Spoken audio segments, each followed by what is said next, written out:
don't want to just have an outside opinion that Landmark is a cult and people should stay away.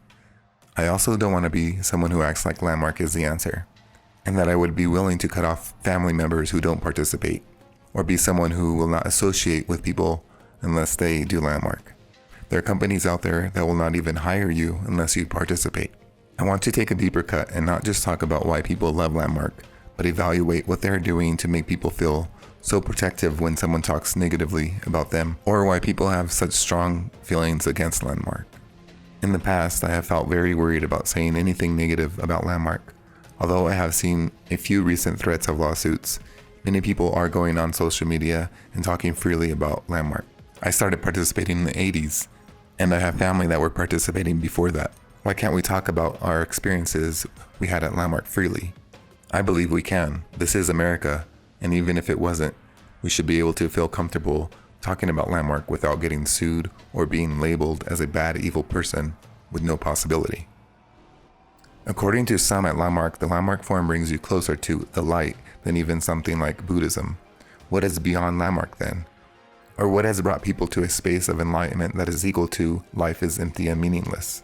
The movie The Imaginarium of Dr. Parnassus did a great job at visualizing the view I have of the process you go through when doing the Landmark form. There is this magical character that can bring people into his realm, and after going through his dreamlike world, they come out a new person.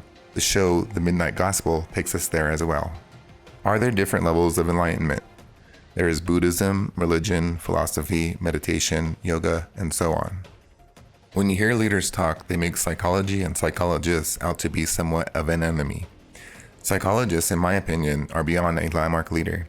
They are educated, trained, and have developed themselves as people in society who can deal with issues, trauma, and mental disorders. Although Landmark does not claim to provide any level of psychological treatment, there are some levels that involve a frame of mind and the way one thinks. I believe the issues that people resolve in the Landmark form are more appropriately handled by therapists. I believe that large group awareness practices are more like going through a psychedelic trip.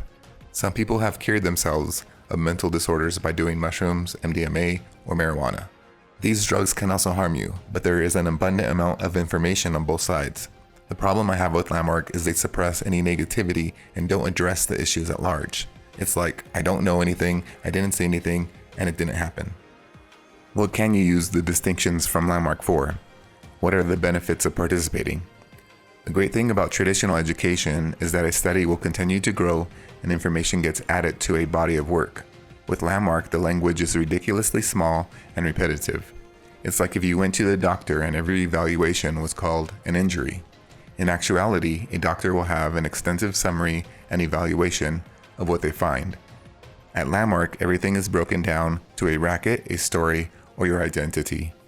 It gets frustrating to deal with everything at this level if you start to participate for a long period of time.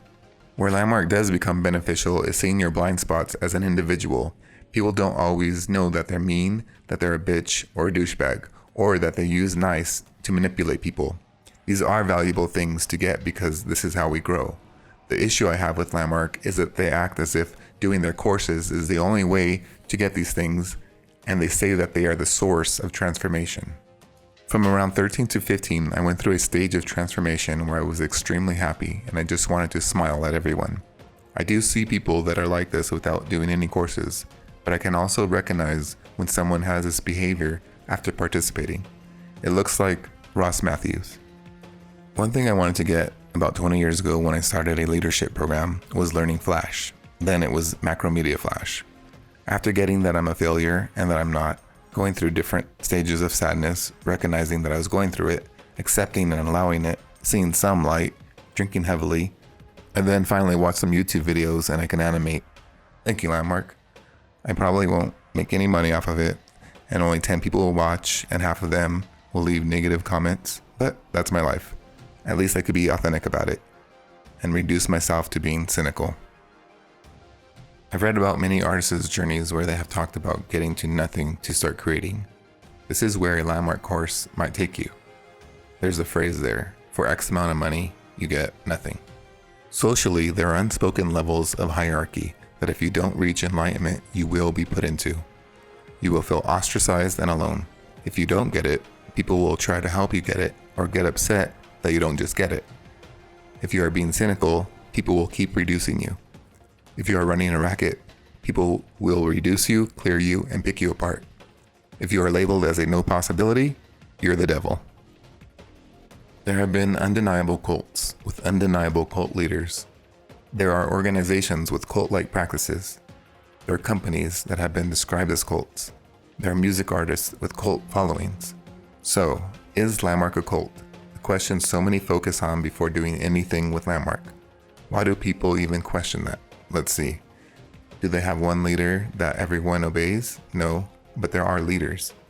Do they have rituals and practices? Yes and yes. Have you ever gotten in an elevator and someone asks, I guess you're all wondering why I invited you here. Do they have a mission for society that excludes anyone that is not a part of it? Yeah, kind of. After doing a lot of one for cult and one for not cult, you might say there are some similarities. It can feel cultish, especially when you start participating at higher levels. But then again, people have said working at Facebook felt like they were in a cult. It's all a point of view. They have used the example of the lingo at Starbucks, although it's more of a translation than a lingo.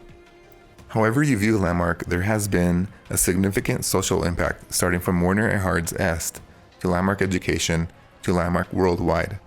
The relevance of their older programs becomes less and less because everything that happens behind their closed doors gets injected into society. There was this course called the 6th Day, where people got woken up at 5 a.m., ran a few miles, did a zip line, and talked about their experience.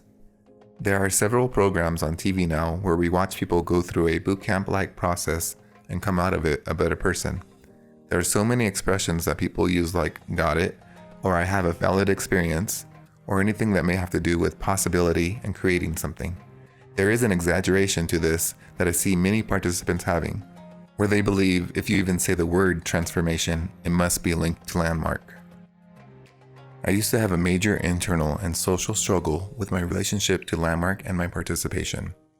I have since separated the issues I would have had regardless with the issues that were imposed on me after taking their courses. I have gone through therapy and worked on my anxiety and my depression. After spending about a year and a half in therapy, I got way more out of that than my years of participation. Their so-called breakthrough linear approach did not work out for me. This may be looked at as someone who is not being responsible for their transformation, or someone who didn't get it. I view myself as someone who gave it my all and was let down. Landmark uses their connections and power to erase history, sweep things under the rug, and silence people. When they want someone to forget or go away, I have seen it happen. I don't know if they have some zap gun or if they have someone in Las Vegas making potions. Why do they say they teach straight and honest thinking, but the moment you have a negative, honest thing to say, it gets shut down?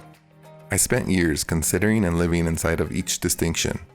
I even came up with some of my own, which I shared with a leader, and planned to present them on here. They even started using them in courses. They would probably sue someone for using a distinction that they didn't even come up with. I plan to continue to share my stories and philosophies on this channel, so long as Mr. Landmark doesn't find a way to have them taken down. We are on the brink of some major world events, and Landmark's missions and visions are not going to make the difference. It's time to crack them open.